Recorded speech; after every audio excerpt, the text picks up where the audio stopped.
ऐरोली नवी मुंबई महानगर म्हणून ओळख असलेल्या नवी मुंबईत जातीय भेदभावाचा एक अतिशय क्रूर आणि अमानुष प्रकार उघडकीस आला आहे। ऐरोली सेक्टर 1 छत्रपती रहिवासी चाळीत राहणाऱ्या एका गरीब दलित कुटुंबाला जातीवाचक शिवीगाळ करत मारहाण करून अपमानित करण्यात आले। विशेष म्हणजे आरोपींनी कुटुंबातील प्रमुख सुनील जाधव यांना माफी मागण्यासाठी लोकांच्या पायावर नाक घासण्यास लावले। सुनील जाधव हे त्यांच्या कुटुंबासह ऐरोलीतील एका खोलीत भाड्याने राहतात। त्यांना गेल्या 2 महिन्यांपासून लाईट बिल मिळाले नव्हते। याच क्षुल्लक कारणावरून रूम मालकाच्या नात्यातील कथित समाजकंटक रोहित महाजन, त्यांची पत्नी स्वाती महाजन आणि स्वतःला समाजसेवक समजणारे गावगुंड विशाल महाडिक व त्यांची पत्नी यांनी जाधव कुटुंबाला लक्ष्य केले। या आरोपींनी वारंवार जाधव कुटुंबाला शिवीगाळ करत तुमच्या जयभीमवाल्याची हीच लायकी आहे असे अपमानास्पद बोल बोलून त्यांचा छळ केला। मिळालेल्या माहितीनुसार हा छळ आणि मारहाणीचा प्रकार गेल्या 3 महिन्यांपासून सातत्याने सुरू होता। गुन्हा दाखल होऊनही आरोपींना संरक्षण।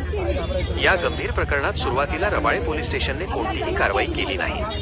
मात्र आंबेडकरी चळवळीतील काही कार्यकर्ते आणि वंचित बहुजन आघाडीच्या पदाधिकाऱ्यांनी लक्ष घातल्यानंतर पोलिसांना अखेर पाचारण करण्यात आले आणि 7 नोव्हेंबरला आरोपींविरोधात गुन्हा अॅट्रॉसिटी दाखल करण्यात आला। वंचित बहुजन आघाडी पीडितांच्या पाठीशी। गुन्हा दाखल होऊनही पोलीस आरोपींना पाठीशी घालत असल्याचा गंभीर आरोप होत आहे।